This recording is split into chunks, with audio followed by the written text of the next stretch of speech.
2 তারিখের জনসভায় যোগ দিন।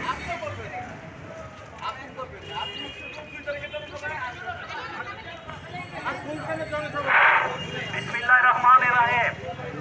আগামী জানুয়ারি 17 জানুয়ারি গুলশানের জনসভায় যোগ দিন।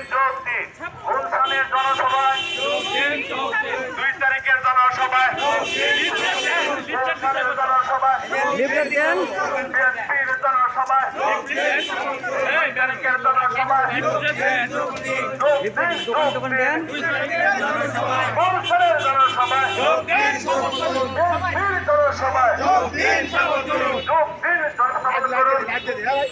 বিএনপির জনসভায় 2 তারিখের জনসভায় গুলশানের জনসভায় 2 তারিখের জনসভায় গুলশানের